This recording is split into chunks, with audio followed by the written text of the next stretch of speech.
Di sebuah desa bernama Sukajaya, suasana malam selalu terasa aneh. Angin berhembus dingin dan suara langkah-langkah tak terlihat sering terdengar di pekarangan warga. Belakangan, satu demi satu penduduk kehilangan uang, perhiasan, bahkan hasil panen mereka menghilang tanpa jejak. Semua bermula ketika seorang pria bernama Raman yang dikenal miskin dan tidak punya pekerjaan tetap, tiba-tiba hidup bergelimang harta. Rumahnya yang semula reot berubah menjadi bangunan megah. Ia membeli tanah, kendaraan, bahkan membiayai pesta besar untuk memamerkan kekayaannya. Warga mulai bertanya-tanya, bagaimana mungkin? Dan rumor pun menyebar.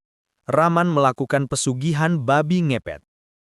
Sebelum melanjutkan video ini, alangkah baiknya subscribe dulu channel ini, like, share, dan nyalakan loncengnya. Terima kasih. Setiap malam, lampu di rumah Raman selalu padam, namun terdengar suara aneh dari dalam, seperti desahan makhluk besar atau gesekan kuku di lantai. Tetangga dekatnya, Mita, pernah mengintip dan melihat siluet hitam bergerak cepat di balik jendela. Namun hal yang paling menakutkan mulai terjadi. Warga satu persatu mengalami kehilangan harta dalam waktu bersamaan. Pemilik warung kehilangan uang jutaan rupiah. Petani kehilangan hasil panen. Seorang ibu mendapati emas perhiasannya lenyap begitu saja. Dan itu selalu terjadi pada malam gelap ketika angin berhenti bergerak. Suatu malam seorang pemuda bernama Wawan mencoba berjaga untuk mencari tahu pencuri misterius itu. Ia duduk di balai-balai depan rumah dengan senter dan golok di tangan. Namun menjelang tengah malam, suara geraman terdengar dari belakang rumah. Ketika Wawan memeriksa sumber suara itu, ia langsung berteriak ketakutan. Ia melihat seekor babi hitam besar, bermata merah menyala, berdiri di antara bayang-bayang pohon pisang. Babi itu memiliki tubuh gelap berkilat, seperti dilumuri minyak. Esok paginya, Wawan ditemukan pingsan dengan tubuh penuh luka cakaran. 3 hari kemudian ia meninggalkan pesan terakhir. Itu bukan babi biasa, itu manusia. Desa menjadi gempar. Upaya pengintai dan tragedi. Seorang dukun bernama Ki Darsa dipanggil untuk menyelesaikan misteri ini. Ia mengumpulkan warga dan menjelaskan bahwa babi ngepet adalah manusia yang menjual jiwanya demi kekayaan. Tubuhnya berubah menjadi babi hitam dan seseorang harus menjaga lilin pesugihan agar ia tetap hidup. Jika lilin padam, babi itu akan mati dan kembali ke wujud aslinya. Warga pun sepakat mengadakan penjagaan. Malam itu, lelaki-lelaki desa bersiap dengan obor dan golok, menyusuri jalan gelap. Tiba-tiba suara langkah hewan terdengar. Babi hitam itu muncul, berlari cepat melewati pekarangan rumah warga, sambil menubruk pintu dan menjatuhkan barang-barang. Namun ketika warga mengejarnya, seseorang berteriak dari kejauhan, "Lilin di rumah Raman padam!" Saat itu juga babi hitam itu terjatuh, tubuhnya bergetar, lalu mengerang panjang. Di depan mata para warga, tubuh itu berubah perlahan menjadi Raman, dengan tubuh penuh luka dan wajah penuh ketakutan. Warga mengira masalah telah berakhir. Mereka salah. Pesugihan yang tidak bisa putus. Setelah kematian Raman, desa kembali tenang. Namun rasa aman itu tak bertahan lama. Beberapa bulan kemudian, hilangnya harta warga kembali terulang. Namun kali ini lebih cepat dan lebih banyak. Dan setiap malam tidak hanya satu makhluk yang berkeliaran. Namun 2 babi hitam terlihat berlari di pematang sawah. Ki Darsa kembali melakukan ritual dan menemukan kenyataan mengerikan. Raman bukan satu-satunya. Pesugihan ini telah diwariskan. Ada yang melanjutkan perjanjiannya. Beberapa orang yang pernah terlihat dekat dengan Raman kini ikut hidup mewah. Sukri, Dharma, dan seorang perempuan bernama Lilis. Satu persatu dari mereka tiba-tiba kaya raya, namun sering mengurung diri saat malam gelap. Dan korban pun bertambah. Petani ditemukan tewas dengan tubuh digrogoti. Anak kecil hilang dan hanya menyisakan jejak cakar di tanah. 3 warga jatuh sakit setelah melihat babi hitam itu secara langsung. Desa Sukajaya pun berubah menjadi wilayah terkutuk. Akhir yang menakutkan. Warga memutuskan melakukan operasi besar-besaran. Ki Darsa memimpin ritual untuk memutus ikatan pesugihan. Saat ritual berlangsung, suara jeritan terdengar dari rumah Sukri. Rumahnya terbakar dan dari dalam terlihat bayangan hitam melompat keluar jendela. Babi hitam itu berlari liar, diikuti 2 ekor lainnya. Namun ketika ritual mencapai puncaknya, cahaya merah menyala dari langit, seperti kilat yang menyambar bumi. Ketiga babi itu mengerang keras dan meledak menjadi asap hitam, meninggalkan 3 tubuh manusia yang sudah tidak bernyawa. Setelah kejadian itu, desa kembali tenang. Namun sebuah pesan tertinggal dalam catatan ritual Kidarsa. Pesugihan tidak pernah benar-benar mati. Selalu ada manusia yang ingin kaya dengan cara mudah. Dan hutan ini akan selalu menunggu untuk membangunkan babi berikutnya. Setelah festival Malam Cahaya, hidup di Sukajaya berubah menjadi jauh lebih hidup dan penuh harapan. Tapi banyak yang belum tahu bahwa perubahan besar itu membawa keajaiban baru yang perlahan muncul di desa. Pada suatu pagi, seorang anak bernama Raffi pergi bermain ke dekat hutan larangan, tempat yang dulu menjadi wilayah babi ngepet. Walau dulunya angker, kini tempat itu justru terasa sejuk dan damai. Namun Raffi melihat sesuatu aneh. Di antara pepohonan ada cahaya hijau lembut yang berkelip-kelip. Cahaya itu bergerak pelan seperti kunang-kunang, tapi ukurannya jauh lebih besar. Raffi memanggil teman-temannya. Tak lama 4 anak lain datang dan melihatnya juga. Saat mereka mendekat, cahaya itu mengumpul dan membentuk seekor makhluk kecil mirip rusa, berwarna hijau kristal dengan mata yang bersinar lembut. Makhluk itu tidak menakutkan, justru terlihat jinak dan lucu. Raffi berbisik, "Apa ini hadiah dari alam?" Makhluk itu menundukkan kepala, seperti menyetujui. Begitu anak-anak memberitahu warga, banyak yang penasaran. Sebagian takut, sebagian lagi ragu. Namun ketika mereka bersama-sama melihat makhluk hijau itu di tepi hutan, semua rasa takut lenyap. Kidarsa datang dengan tongkat kayunya, menatap makhluk itu lama sekali. Lalu beliau tersenyum. Senyum paling tulus yang pernah dilihat warga. "Ini Dava, roh penjaga alam. Dia muncul karena desa ini telah kembali ke jalan yang baik. Selama kita rukun, Dava akan melindungi kita." Warga pun bersorak sedikit, ada yang bertepuk tangan, ada yang menangis bahagia. Setelah bertahun-tahun hidup dalam ketakutan, kini desa mereka memiliki penjaga baru. Sejak Dava muncul, hal-hal baik kembali terjadi. Sawah semakin subur, bulir padi menguning lebih cepat dan lebih padat. Hewan ternak sehat, kambing dan sapi yang sebelumnya sering sakit kini gemuk dan kuat. Para pedagang lebih laris.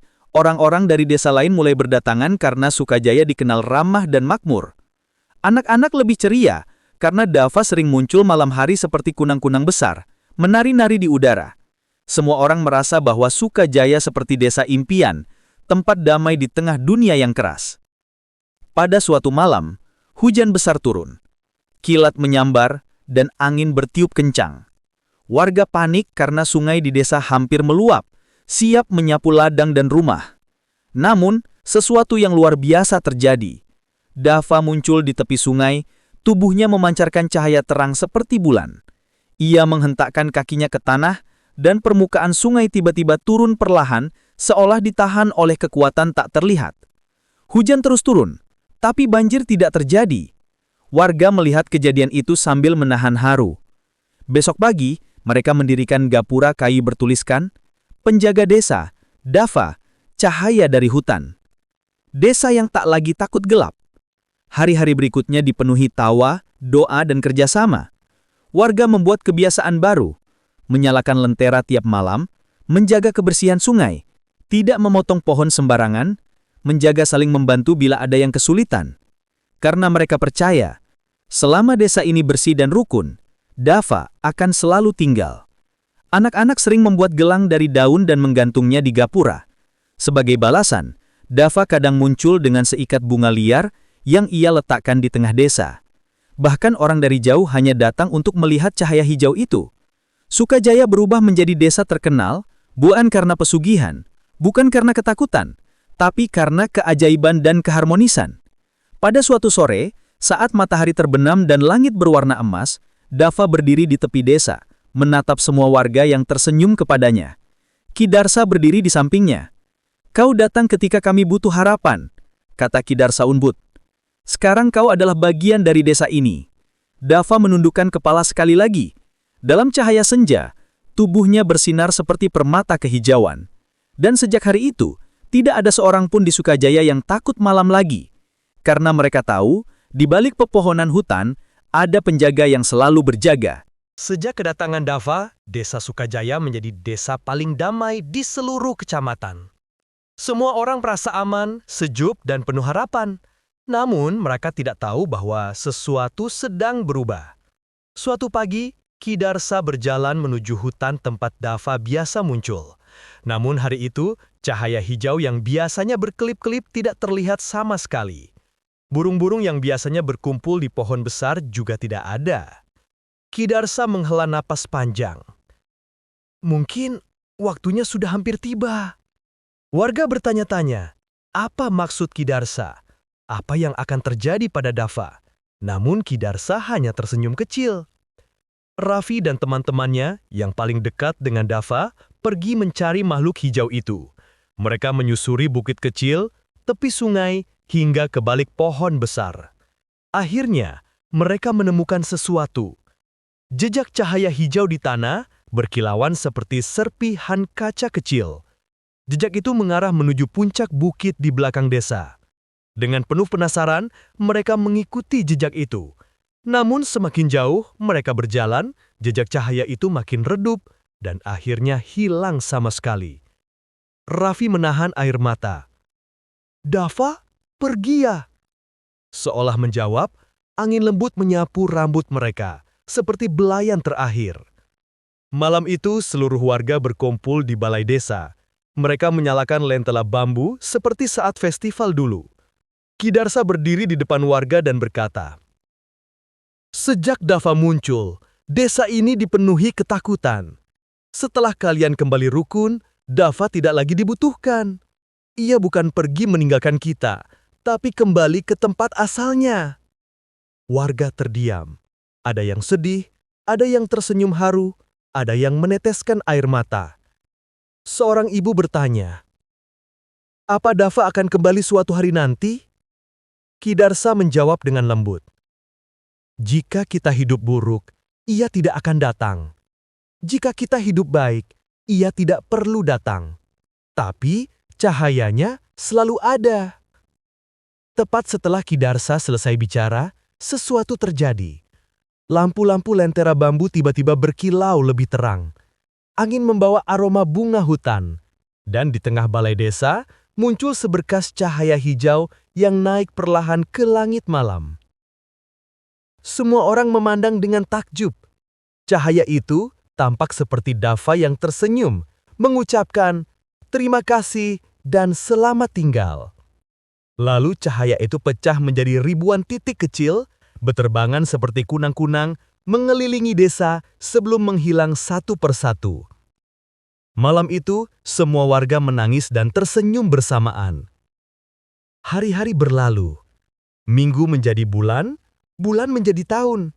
Sukajaya tumbuh menjadi desa yang dikenal sebagai desa terang, desa yang tidak pernah berselisih, desa harmonis. Tidak lagi pesugihan, tidak lagi ketakutan di malam hari. Anak-anak tumbuh besar dengan cerita tentang Dava sebagai legenda. Setiap tahun pada tanggal Dava menghilang, warga mengadakan festival cahaya. Mereka menyalakan ratusan lentera bambu dan menggantungnya di sepanjang jalan desa. Bukan sebagai ritual magis, namun sebagai pengingat bahwa kegelapan pernah singgah, bahwa cahaya pernah datang, dan bahwa cahaya sejati bukan berasal dari Dava, tetapi dari hati mereka sendiri. Pada gapura masuk desa terdapat tulisan, "Selama kita rukun, cahaya tidak akan pernah padam." Ki Darsa yang sudah tua sering duduk di beranda rumahnya menatap hutan dengan senyum tenang. Kadang saat senja, ia melihat kelipan hijau kecil di antara pepohonan. Dan ia tahu bahwa Dava tidak benar-benar pergi. Seperti cahaya, ia menyatu dengan desa, menjadi bagian dari angin, tanah, dan senyum warga.